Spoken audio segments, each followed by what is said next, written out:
start of a new week, and we are once again diving into a world on edge. Kicking off with the seismic shift in Washington, has President Donald Trump blinked in the US-China trade war? Why has he rolled back tariffs on technology products? Is this a win for Xi Jinping? What is the Chinese president up to? He's touring Southeast Asia as we speak. We will tell you why. Meanwhile, top banks and billionaires are sounding an alarm. Trump's policies could plunge the US into something worse than a recession. Markets are still feeling the heat, gold is soaring, and investors are scurrying. Where should you put your money in these turbulent times? We will discuss that. Also in focus, what's the new rule in the US that says foreign nationals must register or face deportation? Why Trump has called the latest Russian strike on Ukraine a mistake? What is the story of the US teen charged with killing his parents in a chilling plot to assassinate the US president? What do satellite images reveal about North Korea's largest, most advanced warship? What is India's new laser weapon that puts the country in an elite club? And all about the booming panic industry that is selling doomsday bunkers and flammable moats. Are these the ultimate safe havens or just fear-driven fantasies? We'll discuss all of this. This and more coming up. The headlines first. Donald Trump hosts the president of El Salvador. The self-proclaimed world's coolest dictator is now a key ally of the US president, who has been sending immigrants to a notorious Salvadoran prison. Trump claims the deportees are gang members, but his administration has mistakenly deported a Maryland resident to El Salvador. Indian fugitive Mehul Choksi arrested in Belgium. The diamond merchant fled India in 2018. The Indian government has sent a request for Choksi's extradition. He is accused of defrauding the Punjab National Bank of more than $1 billion. His nephew Nirav Modi is also an accused in the case. He was arrested in the UK in 2019 and remains in custody there. Gabon's junta chief wins the presidential election. Provisional results give him 90% of the vote. In August 2023, the junta leader ended more than 5 decades of rule by the Bongo family, promising to return the Central African country to democratic rule. The Maldives attempts to phase out smoking, plans to make it illegal for anyone currently under 19 years to buy cigarettes. A proposed law will prohibit the sale of tobacco products to those born after January 2007. This would effectively prevent future generations from smoking. And pop star Katy Perry completes her foray into space on an all-woman flight. 5 others, including Jeff Bezos' fiancée, were part of the Blue Origin crew. The entire journey lasted around 11 minutes. This is the first all-woman space crew since Russia's Valentina Tereshkova's historic solo flight in 1963.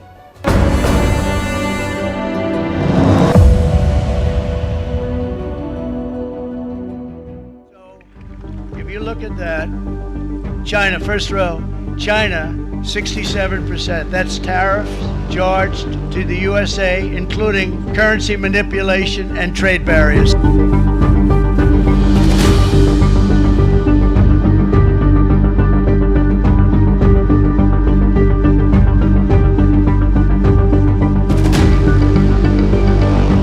Announced tariffs on things like iPhones, tablets. Well, that's going to be announced very soon, and we'll be discussing it.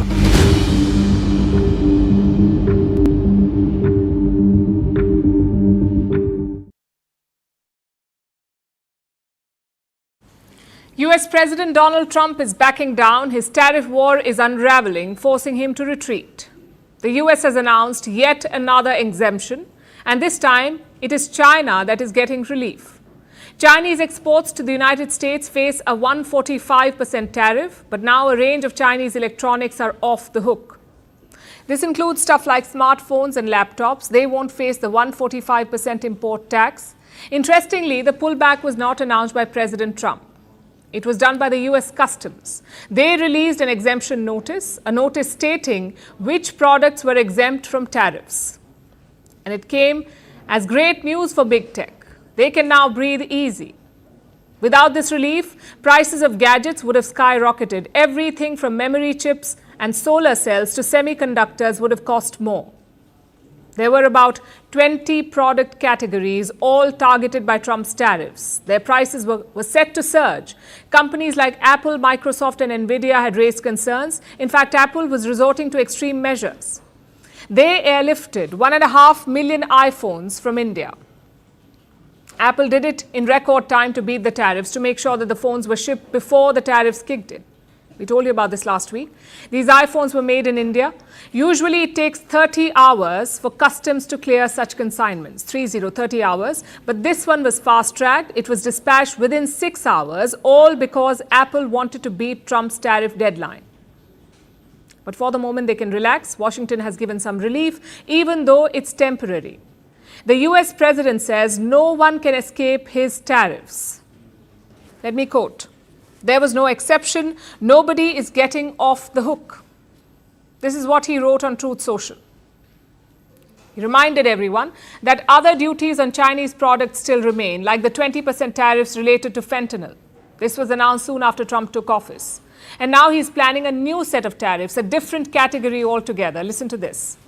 The tariffs will be in place in the not distant future because, as you know, like we did with steel, like we did with automobiles, like we did with aluminum, which are now fully on, we'll be doing that with semiconductors, with chips, and numerous other things.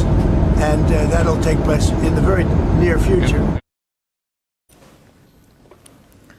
The US president has ordered a national security investigation. It will focus on semiconductors and the entire electronic supply chain. Trump's Commerce Secretary has confirmed this. That's Howard Lutnick. He says new tariffs are coming in 2 months, and they will target high-end imports from China. Remember, those products are going to be part of the semiconductor sectoral tariffs, which are coming. So all those products are going to come under semiconductors, and they're going to have a special focused type of tariff to make sure that those products get reshored. We need to have semiconductors, we need to have chips, and we need to have flat panels. We need to have these things made in America. So Trump and his team are going out of their way to convince everyone that this is not a retreat. It is more like a reshuffle, that their policy direction remains the same, but it's amply clear what this move is about. The US is taking a strategic timeout, and it comes after Trump's U-turn last week, when he froze all the tariffs for 90 days, all but China. He said America's trade partners will face a blanket tariff of 10% for 3 months, nothing more than that, only 10% till July, but he did not extend this relief to China. On the contrary, he raised tariffs on China at least twice in 2 days. By the end of it, US tariffs on China stood at a whopping 145%. And why was China singled out? Because they chose to retaliate. They hit back at the US with tariffs of their own. So Trump said China was forcing his hand. It makes no sense, but that's what he said. And he raised tariffs to 145%. He also said that China wants a deal with him, but they don't know how to ask for it. That was last week. Now, suddenly, he's climbing down, basically relenting under pressure. Because Trump's tariffs crashed the markets. They caused losses worth trillions of dollars. Wall Street was up in arms. CEOs were predicting a recession and investors were losing money. It took all of 8 days for Trump to shift course. The White House has tried to spin it as smart and strategic. But the world is not buying this spiel. America's credibility has taken a hit, investor confidence is falling, the dollar has tanked to a 6-month low, and Trump's utterances are keeping investors on edge. The president is playing hopscotch with the economy, jumping from one threat to another, only to stumble and retreat.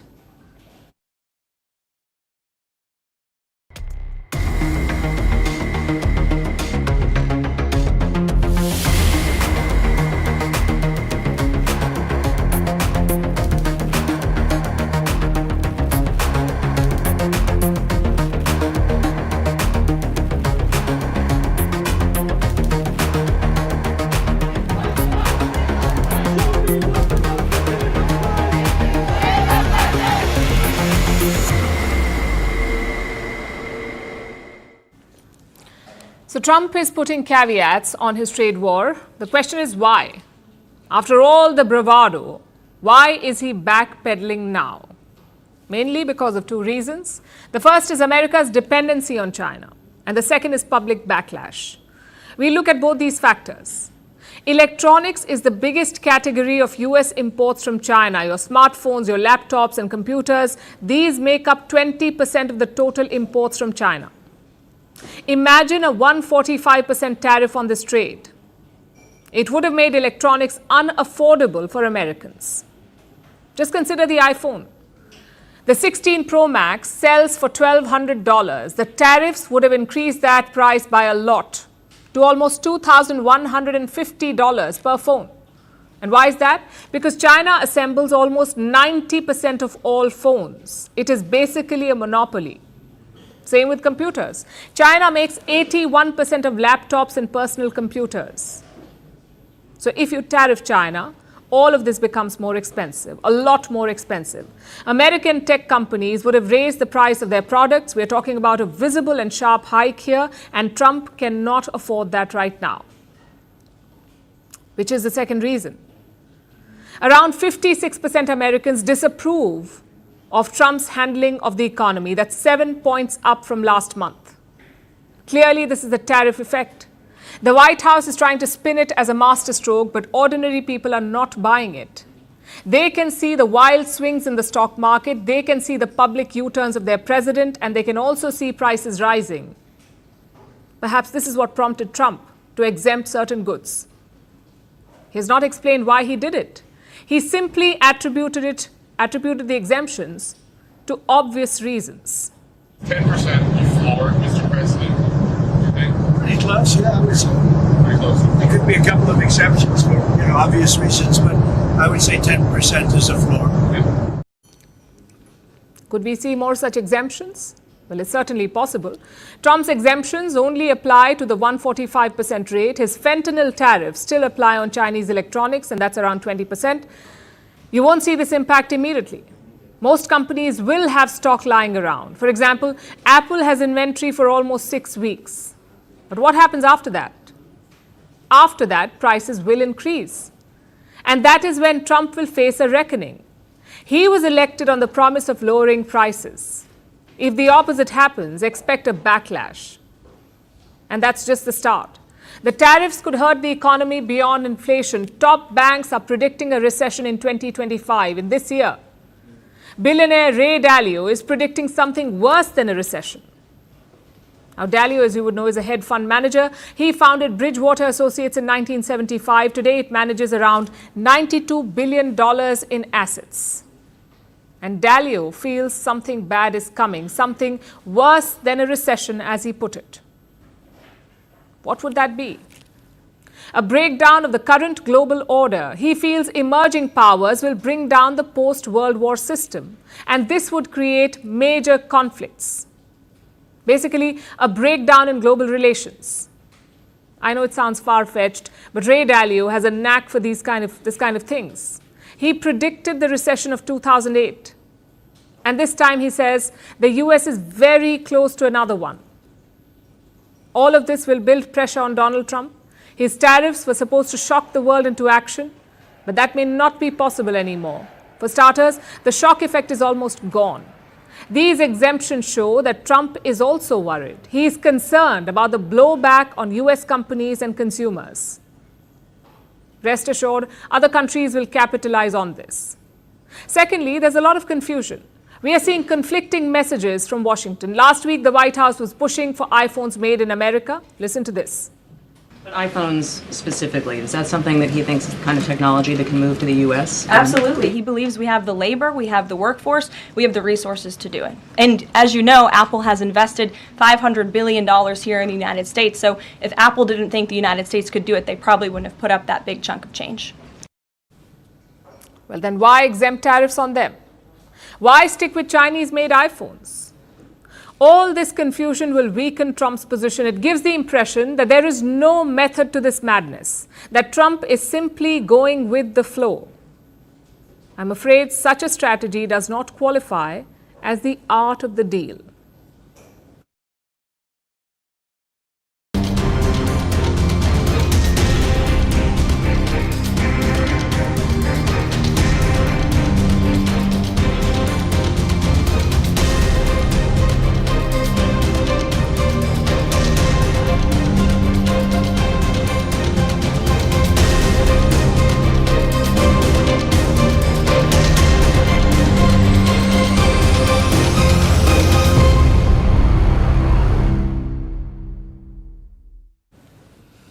If you're confused, do not worry, you're not alone. The entire world is scratching its head.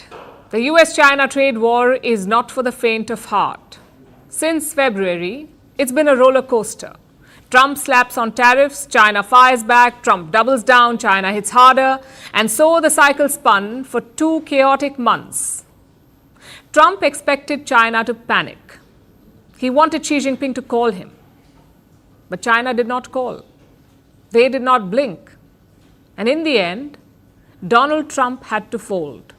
Honestly, I'm very comfortable now, but I've always gotten along well with President Xi. We had a good relationship, very good. And I think something positive is going to come out of that. Like I told you before, he's rolled back the tariffs on electronics, your smartphones and computers. These are major items that Beijing exports to the US. So does that mean it is advantage China? Did Xi Jinping win this first round? It sure looks that way. Beijing clearly had the upper hand here, but what happens next will be equally important. Will there be round 2? It's hard to predict with Trump. Although Xi Jinping has made his stance clear, he does not want this. He is working on alternatives. The Chinese president is touring Southeast Asia. He is in Vietnam as we speak. His next stops will be Malaysia and Cambodia. Before taking off for Hanoi, Xi Jinping wrote an editorial. Let me quote from what he said. Trade war and tariff war will produce no winner and protectionism will lead nowhere. He has a point, even though it's a bit rich coming from him. China has long weaponized trade, but now their president says trade wars have no winners, and China does not want to escalate it further. That's what Xi Jinping is saying. But look closer, and there's a much bigger message at play. President Trump and the US have thrown the world into a spin. Markets are tanking, allies are scrambling, deals are being chased, and the result is global uncertainty. And in the middle of the storm, China sees an opening. While America looks erratic, China wants to look responsible. It wants to project itself as the reliable power. Xi Jinping is promising stability and investments. And that's what the Southeast Asia tour is all about. He's already in Vietnam, like I said. It is China's biggest trade partner in the region. Xi wants to elevate those ties.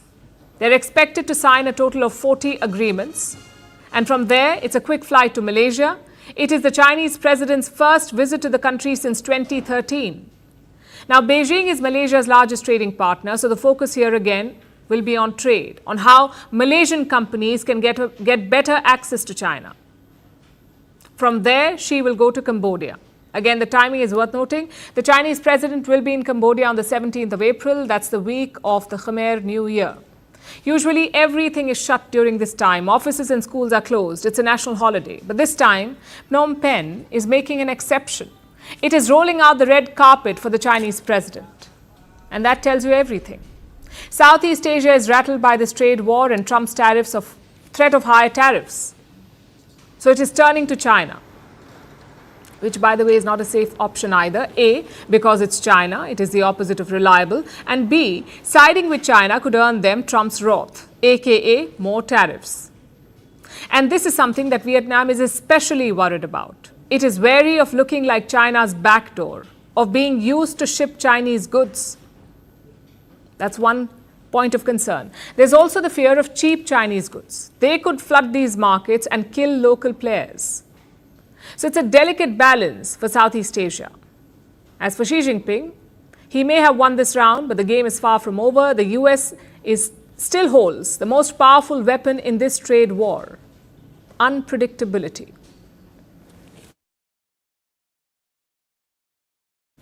Speaking of unpredictability, it often means bad news for investors. Policies keep changing, markets keep swinging, and every move becomes riskier. So what should you do at a time like this? Where should you put your money? A lot of people are turning to gold. It's a time-tested strategy during periods of uncertainty because gold is a safe haven. When the economy is dull, investors flock to gold. And in the process, they drive up its price. Now look at the price of gold. Look at how it has changed since January. 78,000 rupees for 10 grams at the start of this year, 78,000, and now it is more than 96,000 rupees for 10 grams. Stocks have fallen during this time, but gold prices have hit an all-time high. So should you join the buying spree? It's always good to diversify your portfolio. As for returns, that depends on a lot of things. If the trade uncertainty rises, so will gold prices. They will also go up with uncertainty. But if Trump and China reach a deal, then the rally in gold will likely end. So you could say that gold is hostage to this trade war. Another option is stocks. Now, before you go into shock, let me explain why. I'm not talking about wild bets on the market index. Those will remain volatile for a while. I'm talking about calculated long-term investments. Several sectors are insulated from this chaos. Your job is to pick the right ones. For example, companies linked to, say, railway infrastructure, no tariff disruptions, massive state support, and a permanently growing market. It's a safe bet during such times. During a bull run, you have more room to make mistakes, but right now you don't. So put science over your instincts.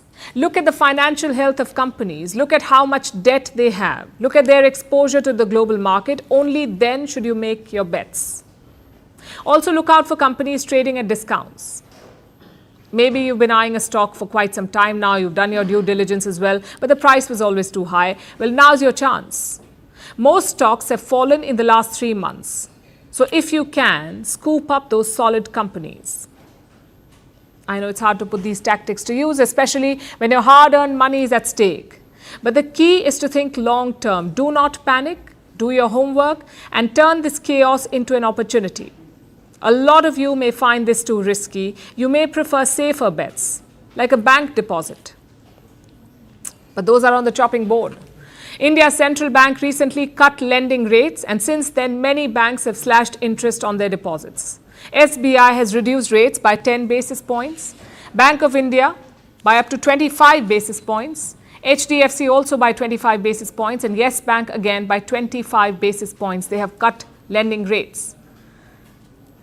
They have cut interest rates. So if you are planning on saving, these cuts will affect you. Your returns will basically be less. Does that mean that you should ditch deposits? Absolutely not. An ideal portfolio is diversified. It will have a bit of everything: bonds, stocks, gold, currency deposits, all of it. The idea is to not put all your eggs in one basket.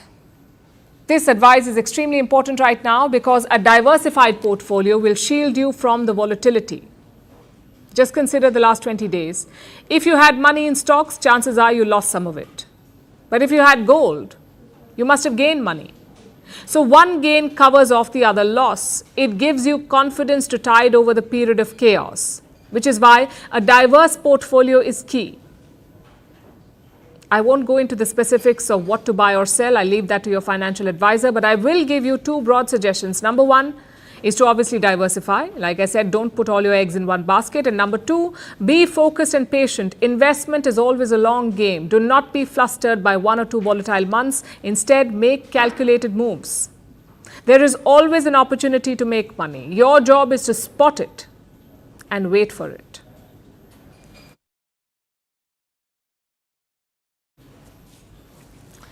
Now let's talk about immigration.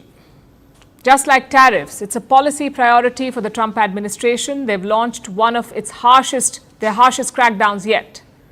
They've introduced new rules for all foreign nationals. They must register with the government. If you're staying for more than 30 days in the United States, it applies to you. Residents with valid visas, green card holders, even children, everyone must register. If they don't, they may face fines, jail, or even deportation. Even legal immigrants must carry documents at all times. Clearly, the administration is serious about enforcing all this, and there's nothing wrong in going after illegal immigrants. But these moves are a sweeping dragnet. They put all immigrants at risk, not just the undocumented ones. And they're sending shockwaves through communities across America. Here's a report. Donald Trump's fight against illegal immigration has taken an ugly turn. The US government has introduced new rules for foreign nationals. They mandate every one of them must now register with the government if they plan to live in the United States for more than 30 days. What if they don't comply? The penalties are harsh, including jail and even deportation. No one has been spared. The new rules apply to everyone: visitors with valid visas, green card holders, even students and children. The directive is based on a World War II era law.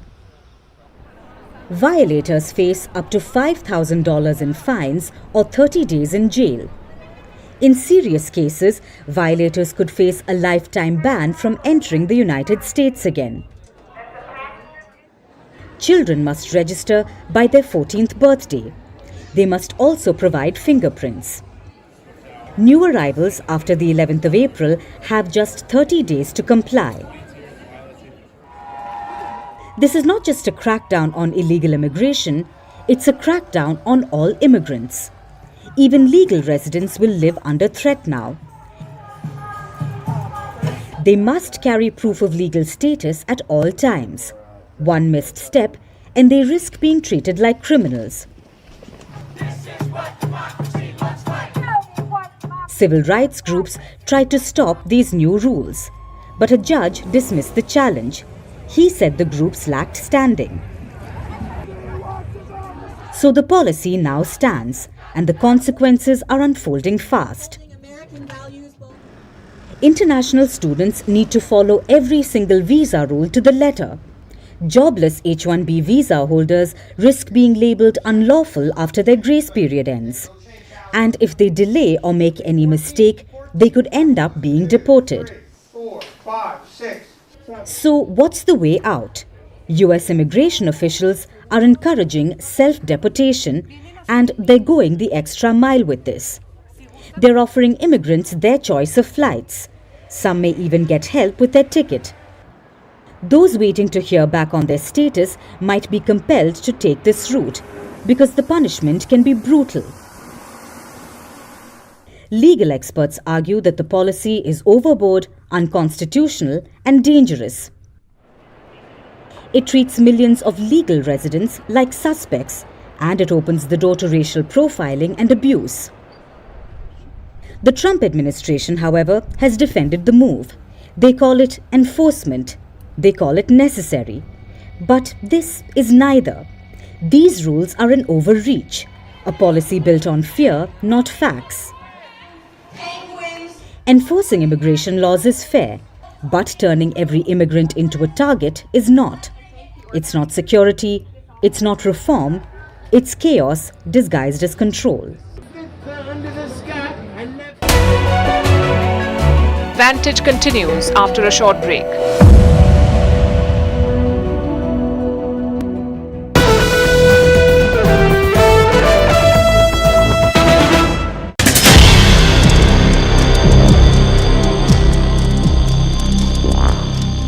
Hello, my name is Todd Inman. We had an NTSB GO team that arrived in Albany, New York last night. We're beginning the investigation into a fatal crash involving a Mitsubishi MU-2B40 aircraft in the area. Before I go any further, on behalf of everyone at the NTSB, I want to express our sincere condolences for the families, the survivors of the families, and everyone who knew someone that perished in this accident. We're truly sorry. On April 12th, at approximately 12:06 Eastern Daylight Time, a Mitsubishi MU-2B40 with tail number November 635 Tango Alpha crashed 10 miles from the Columbia County Airport. This occurred near State Route 23 and Two Town Road. The flight was being operated as a Part 91 flight. The aircraft had departed Westchester County Airport, airport code HPN, when a crash occurred in what we would call a flat agricultural field. The NTSB does not release information in regard to anyone who may be a victim of any of these accidents. That will be solely left to the county coroner's office. We will not release that in any way, shape, or form. So the question was again about the number of people or fatalities. I can tell you that we have verified there were 6 people on board. I can say that all 6 were removed from the scene. We have no one hospitalized at this time. Any other questions regarding that, I would, again, local authorities and the county coroner. The scene is approximately 100 yards in length, with the aircraft being compressed, buckled, and embedded into the terrain. Now we have recovered and obtained it.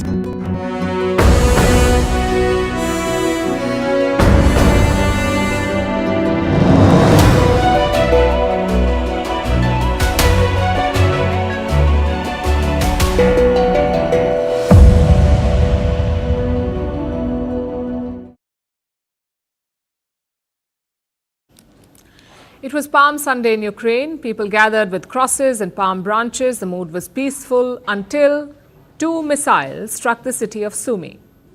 34 people were killed, including 2 children. 117 others were wounded. It was the deadliest attack of this year. The number of killed and wounded on the street, in public transport, in cars that were passing by at the moment, proves that it was a terrorist attack solely against civilian population. The same was in Kryvyi Rih. Enemy's media resources made statements that it was an attack on some made-up military to justify that horrible attack. But the attacks did not stop there. The Ukrainian capital, Kiev, was also hit by strikes. 1 missile struck the warehouse of an Indian pharmaceutical company. It is called Kusum. It is one of the largest pharma firms in Ukraine. It came under attack. Ukrainian President Zelensky also slammed Moscow. He called them, and I quote, filthy scum. He also called for a global response, saying that only pressure can stop attacks like these. Only pressure, only decisive action can change this. Every Russian ballistic missile, every cruise missile, every Russian Shahid, every guided bomb strike not only our people, not only our communities, but also diplomacy and the political efforts of everyone who is truly trying to bring this to an end. European leaders rushed to back him. French President Macron said Russia was choosing to continue the war. UK Prime Minister Keir Starmer said he was appalled, and Poland took a dig at Russia. But the United States did not join them. It took a completely different position. Listen to this. Do you have a reaction to Russia's Palm Sunday attack? Well, I think it was terrible, and I was told they made a mistake, but I think it's a horrible thing. I think the whole war is a horrible thing. I think the war is, for that war to have started, is an abuse of power. This country would have never allowed that war to have started if I were president. So Trump was asked about the attack. He called it terrible, but he also called it a mistake. Was it a mistake by Russia? How was this mistake made? He was asked these questions again, and this is what the US president said. So you said they made a mistake in the attack? You said they made a mistake. You were told they made a mistake. Do you mean it was unintentional? They made a mistake. I believe it was. Look, you're going to ask them. This is Biden's war. This is not my war. They made a mistake. You got to ask them. That's what he said. Interestingly, on Friday, his envoy was in Russia. I'm talking about Steve Witkoff, Trump's special envoy to West Asia, who happens to be at the forefront of the engagement with Russia. He was in St. Petersburg, where he met Russian President Vladimir Putin. On the agenda was a ceasefire. The meeting lasted for 4.5 hours. The US did not comment on the outcome. Now, fun fact, Trump has a special envoy to Ukraine. His name is Keith Kellogg. The Russians do not like him, so it is Witkoff who talks to them. Anyway, Kellogg made a suggestion over the weekend. He said Ukraine can be partitioned like Germany. What does that mean? After the Second World War, Germany was split into two. East Germany was controlled by the Soviet Union. West Germany was controlled by the Allied powers, the US, the UK, and France. So Kellogg suggested a similar arrangement for Ukraine. One side controlled by Russia, the other side controlled by Britain and France, British and French troops rather. Of course, the idea did not go down too well, neither with Ukraine nor with Europe. Zelensky had just one appeal for US President Trump: visit Ukraine to see the devastation. We don't know if Trump will take it up, but there is one leader who's rushing to support Ukraine, and that is Friedrich Merz. He is Germany's incoming chancellor. He called the recent attacks by Russia a war crime. He believes that Ukraine needs help, and that Germany can provide it. How? In the form of Taurus missiles. These are advanced air-to-surface cruise missiles. They have an intelligent warhead system, which means that they can be used for precise targets, like your bunkers or bridges. Now, Kiev has been asking Germany for these missiles for quite some time now, but Berlin has been hesitant. And that's because of two reasons. One, Taurus missiles are long range. They have a range of over 500 kilometers. Germany was worried that Kiev would use these missiles to strike deep inside Russia. Concern number two, Germany would get dragged into the war. To use the Taurus missiles, Ukraine would need German support, and Berlin was wary of getting involved. But now, Merz is willing to do it. On one condition, of course. It will be in coordination with European allies. Basically, Germany won't go in alone. But will these missiles really help Ukraine? Militarily, yes. Taurus can go where most Ukrainian missiles cannot. They can take down Russian targets. But here's the question that no one wants to ask at this point. Is this too little too late? Ukraine has been asking for it for a year now. It could have slowed the Russian offensive, but it's getting the missiles only now, and that too amid the ceasefire talks. Also, how do you strike a deal while striking deep inside enemy territory? The Taurus missiles may give Kiev a strategic edge for a while, but they would also push Moscow further away from the table. And that is the biggest dilemma right now. Will peace come through diplomacy, or will it come through deterrence? It's a choice that Ukraine and its Western allies must make sooner rather than later.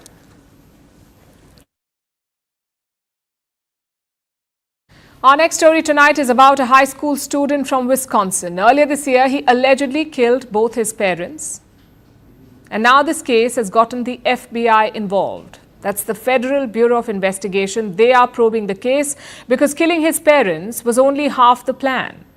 According to fresh police reports, this teen fatally shot his parents so that he could get enough money and autonomy to kill the US President Donald Trump and then overthrow his government.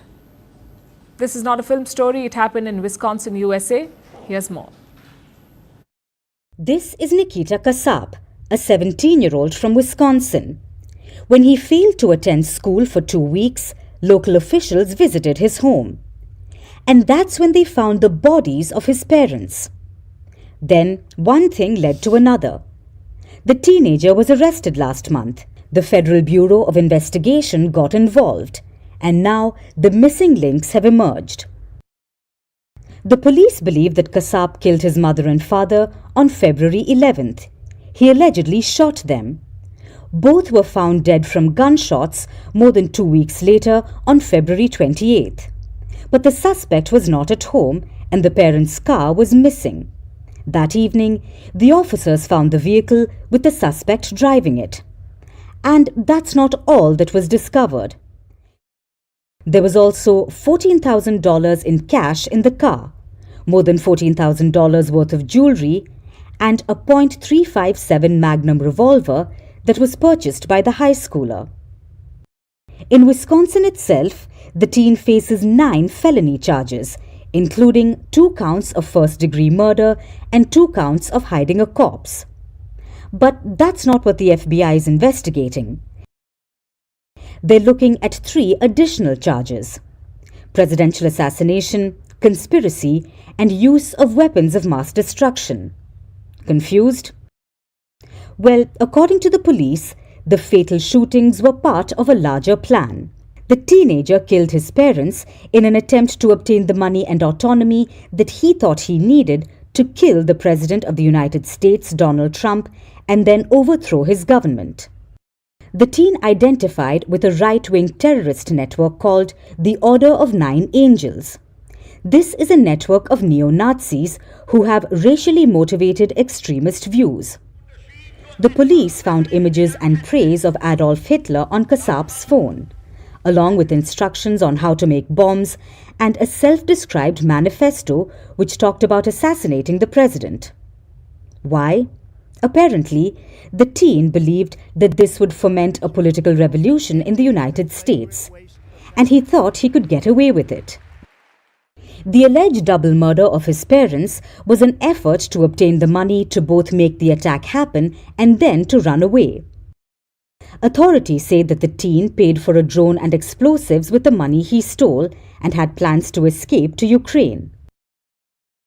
Now, this incident may surprise you for more reasons than one. Since the spike during the pandemic era, violent crime has actually seen a downward trend across the United States. But a number of cities are reporting a new rise in crime, that is, among the youth. In many cases, authorities claim that social media and smartphone use play a key role. And this applies to cases outside the United States as well. 60% of teenagers have reported seeing real-life violence on social media platforms. Plus, organized gangs have tapped these platforms.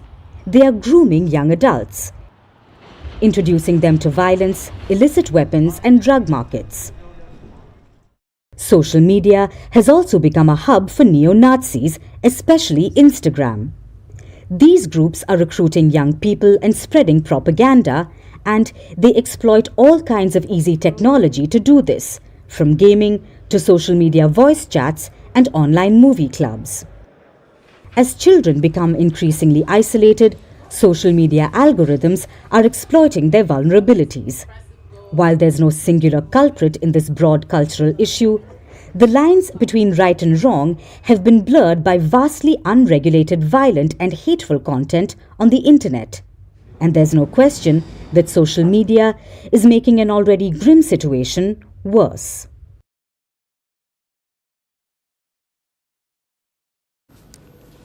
Our next story is from North Korea, a hermit kingdom under the iron grip of Kim Jong-un. They've been on an unboxing spree, revealing a new weapon almost every month. So why should April be any different? This time it is a new warship, North Korea's largest one yet. We have satellite images. They show the sheer size of the missile frigate. It is estimated to be 140 meters long. Let me give you some perspective. The world's largest frigate is about 151 meters in length. What North Korea is building would be 10 meters short of that. So this ship is going to be massive and nothing like the ones that North Korea has operated till now. Clearly, this is not just a frigate, it is a statement. But to whom? And at what cost? Here's what we know so far. The warship is being built at the Nampo shipyard. That's 60 kilometers south of Pyongyang, the capital of North Korea. The ship is massive, 140 meters long. We already told you about that. But what does it mean? What does a bigger ship mean? It means bigger weapons. Think missiles, torpedoes, and artillery guns. Experts say the ship will have vertical missile silos, which means it can carry ballistic missiles. Now remember, North Korea tested a hypersonic ballistic missile this year in the month of January. These missiles are almost impossible to shoot down. For now, North Korea can only launch them from land. Kim Jong-un wants to change that and cue North Korea's largest warship. Experts say this ship could carry hypersonic ballistic missiles. So how is Kim Jong-un going to pull this off? Enter Russia, North Korea's closest allies. Relations have deepened since last year. Russian President Putin met Kim Jong-un. This happened in June 2024. Putin traveled to North Korea after a gap of 24 years. The two leaders then signed a partnership agreement. They agreed to mutual defense commitments. Basically, Russia and North Korea will defend each other in war. Pyongyang is already playing its part. Thousands of North Korean troops are fighting on behalf of Russia. And what is Kim getting in return? Technology, like this latest warship. Reports say the frigate has Moscow's fingerprints all over it, and this has become a trend. Last month, North Korea revealed AI-powered suicide drones. It happened in Kim Jong-un's presence. Experts say the drones were Russian copies. Even South Korea suspects this. The unveiled airborne early warning aircraft today by North Korea still requires further evaluation in terms of its operational effectiveness and utility. We believe that the internal devices and components may have connections to Russia, and the model itself is an upgraded version of the one that North Korea previously owned. So North Korea is giving its troops to Russia. In return, they're getting technology. This is fueling Kim Jong-un's war ambitions. North Korea continues to modernize missiles, drones, warships, you name it. Kim Jong-un is clearly preparing for something. Where does that leave South Korea? Definitely closer to the US and Japan. Seoul and Tokyo will look to bolster defenses, which means buying more weapons from Washington. So basically, the entire region is staring at an arms race. And the timing is important. The US is widening its Indo-Pacific footprint. A new war command is coming up in Japan. We've told you about this on this show. It is part of Donald Trump's strategy against China. But it also caters to North Korea. The US wants more troops and bases in Japan for two reasons. One, China's increasing military drills around Taiwan, and two, North Korea's rapid military expansion. Not to mention the frequent ballistic missile tests and the unveiling of all these new weapons. And now North Korea is building its largest warship. All of this is happening despite dozens of sanctions, which raises the obvious question, what is coming next? Will it be a nuclear submarine or an aircraft carrier? Kim Jong-un's priority is more weapons, but in a country where millions are starving, this largest warship is nothing more than a vanity project.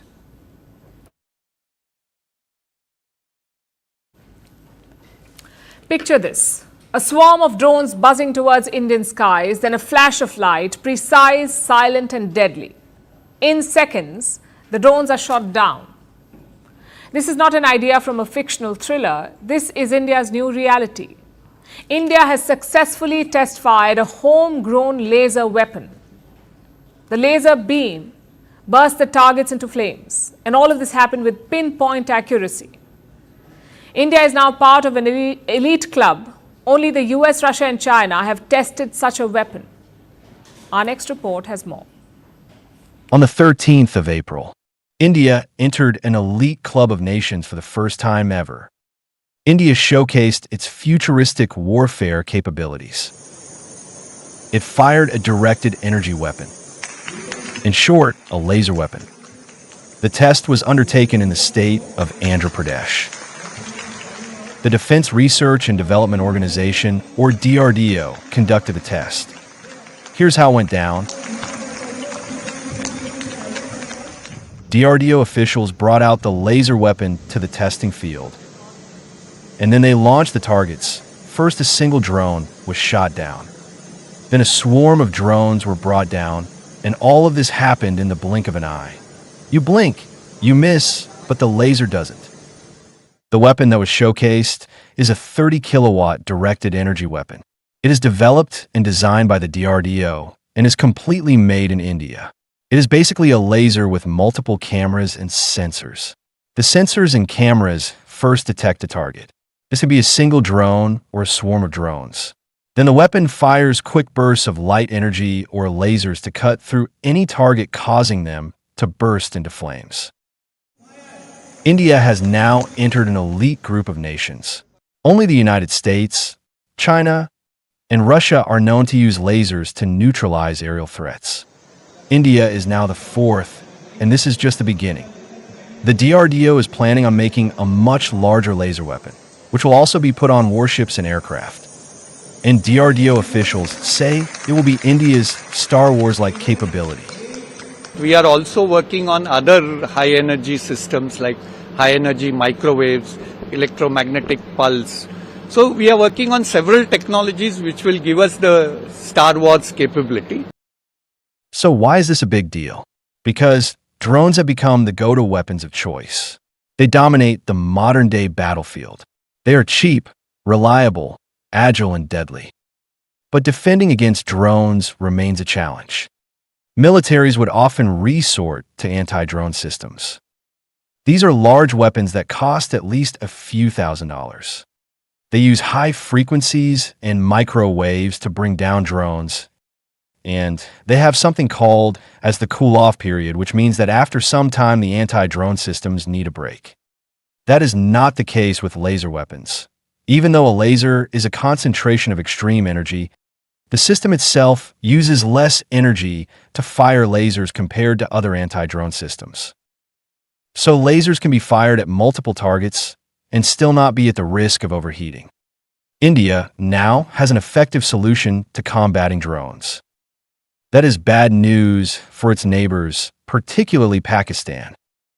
In recent months, drone incursions in India's border regions have increased, but deploying multiple jammers and anti-drone systems remains a challenge for Indian armed forces. So the laser weapon system is the answer and a big boost to India's defense arsenal.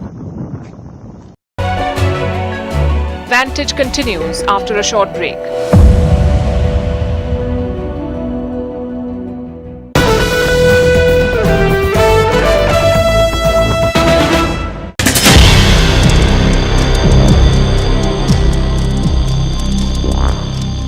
Hello, my name is Todd Inman. We had an NTSB GO team that arrived in Albany, New York last night. We're beginning the investigation into a fatal crash involving a Mitsubishi MU-2B40 aircraft in the area. Now, before I go any further, on behalf of everyone at the NTSB, I want to express our sincere condolences for the families, the survivors, the families, and everyone who knew someone that perished in this accident. We're truly sorry. On April 12th, at approximately 12:06 Eastern Daylight Time, a Mitsubishi MU-2B40 with tail number November 635 Tango Alpha crashed 10 miles from the Columbia County Airport. This occurred near State Route 23 and Two Town Road. The flight was being operated as a Part 91 flight. The aircraft had departed Westchester County Airport, airport code HPN, when a crash occurred in what we would call a flat agricultural field. The NTSB does not release information in regard to anyone who may be a victim of any of these accidents. That will be solely left to the county coroner's office. We will not release that in any way, shape, or form. So the question was again about the number of people or fatalities. I can tell you that we have verified there were 6 people on board. I can say that all 6 were removed from the scene. We have no one hospitalized at this time. Any other questions regarding that, I would, again, local authorities and the county coroner. The scene is approximately 100 yards in length, with the aircraft being compressed, buckled, and embedded into the terrain. Now we have recovered and obtained at this point a video of the actual crash in the final seconds. The video, as we've seen in just in the last hour, we were able to retain a higher quality version, appears to show that the aircraft was intact.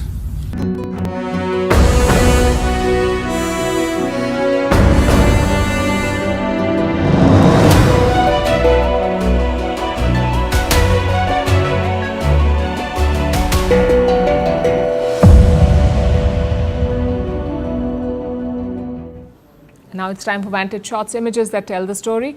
Hundreds celebrate Palm Sunday in Jerusalem amid the water fights take over the streets of Bangkok as Thailand marks the Songkran festival. And a rare blue Golconda diamond weighing 32 carats may fetch around $50 million in an auction. That is around 430 crore rupees. Finally, we are taking you back in history. On this day in 1988, the Soviet Union agreed to withdraw from Afghanistan after 9 years. Their aim was to establish a pro-Soviet regime in Kabul, but the Soviet forces faced fierce resistance from the Afghan Mujahideen fighters who were covertly armed by the US, Pakistan and others. We're leaving you on that note. Thank you for watching. We'll see you tomorrow.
Hello and welcome to the late night edition with me, Ayushman Singh Jamwal. Big breaking news coming in at the top of the bulletin from West Bengal in the wake of the communal violence over the Waqf Act. Now what we are learning is that the Kolkata police has issued a statement saying, and I quote, "The situation in Bhangar is completely under control. Specific cases have been registered against miscreants involved in damaging public property and raids are going to apprehend them. The public is advised not to heed rumors. Stringent legal action will also be taken against those found spreading misinformation," is the pitch that is coming in from the Kolkata police as tensions continue in areas like Murshidabad as well as Bhangar. And also what we are learning is that the war of words is only escalating between the TMC and the BJP when it comes to the situation in West Bengal. The TMC has accused the BJP of spreading misinformation and engineering the violence on the ground. The TMC has also said that the BJP is dividing communities right ahead of the West Bengal elections, which are slated for next year. Now, at the same time, the BJP has accused the TMC of causing the complete breakdown of law and order, even giving tacit support to the vandals against the Waqf Amendment Act. And I'm joined by my colleague Pallavi Ghosh on the broadcast when it comes to this piece of breaking news that's coming in from the Kolkata police. So, Pallavi, this has been the point of attack of the BJP as well when it comes to the situation on the ground. The TMC has made it very clear that the BJP is spreading misinformation on the ground, and that is something that they have launched on social media as well, the same barbs, and that directive also coming in from the Kolkata police. That's right, especially in Bhangur, we saw in 24 Parganas, the police vehicles, many of them were burned, and then those kind of attacks were taking place. Well, now the Kolkata police has made it very clear that things are under control, and there's no reason why one should be fearful. But even the state administration, Ayushman, has come in for a lot of flack. There has been an accusation that the state administration was slow. The state government, in fact, Mamata Banerjee did not give a strong, nudge to the state administration to ensure that law and order is maintained. So, yes, not just Mamata Banerjee, but even the entire state government machinery has also come in for a lot of attacks from the BJP. And Pallavi, amid the politics, we're also getting another piece of news that's coming in when it comes to a controversial statement from a top Congress leader. Please stay with us. This is the next piece of news that's coming in amid the violence in Bengal's Murshidabad and Bhangar. Now, Congress leader Rashid Alvi has stoked a controversy where he has said, and I quote, "Peaceful protests turning violent are tragic, but who created the spark?" is the pitch coming in from the Congress leader. Violence is never justified, but when a